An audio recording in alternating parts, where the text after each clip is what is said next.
is exculpatory evidence in Donald Trump's favor. And it's very powerful evidence. The three principals involved with Epstein, who committed suicide, as you know, were Ghislaine Maxwell, Virginia Giuffre, who was molested, and Alan Dershowitz, who was Epstein's lawyer. They're the three principal witnesses to what Epstein did. Okay, all three said Trump wasn't involved in anything untoward. All three. Now that's enough reasonable doubt that will never get to court in any way, shape, or form. They'll get thrown out in 10 seconds when you have three people on the record who had access to Epstein, all saying Trump didn't do anything. All right. Now, Dershowitz is the most powerful witness because once Epstein was dead, then attorney-client privilege disappears. Here's what Dershowitz said yesterday. I was Epstein's lawyer. I was trying to make him the best possible deal I could make. That's my job. That's what I'm supposed to do. And among the questions I asked him, as any lawyer would, is, can you name people who may have had improper sexual relationships with anybody? And if we can turn those people over to the government, we can maybe get you a better deal. And then I went through a variety of names, including Donald Trump.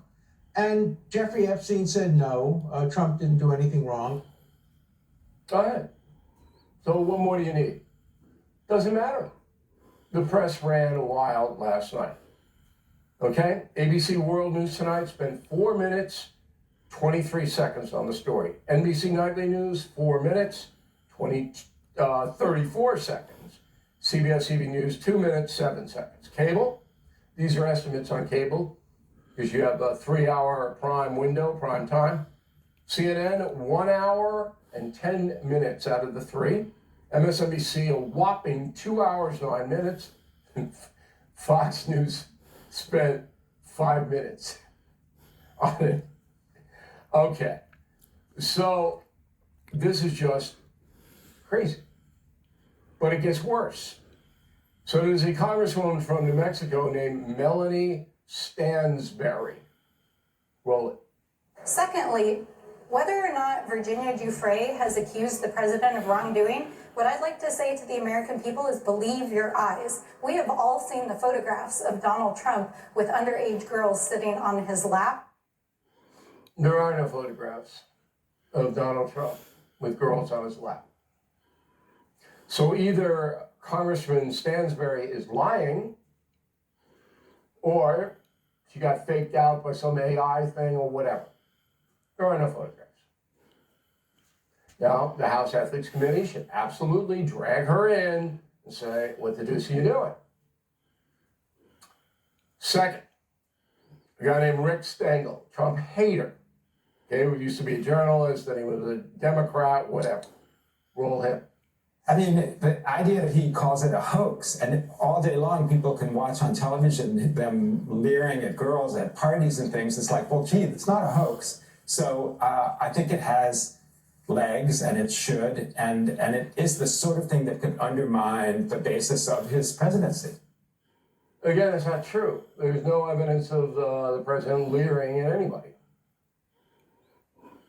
Now, you would think that the news agencies that put these people on, CNN and MSNBC, would challenge. No, because they don't care what happened. They want to get Trump. Finally, there was a very disturbing X file from Eric Swalwell. You remember that name? He probably the worst Trump hater in the country, represents California. He says, quote, the government was shut down for 40 plus days to protect Donald Trump. People weren't paid. Credit was destroyed. Tenants were evicted.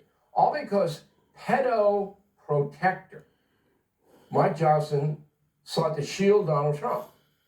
But it's coming out now, pray for these women Trump Epstein terrorized. Now, if I'm Donald Trump and that goes out on X, I sue Swalwell.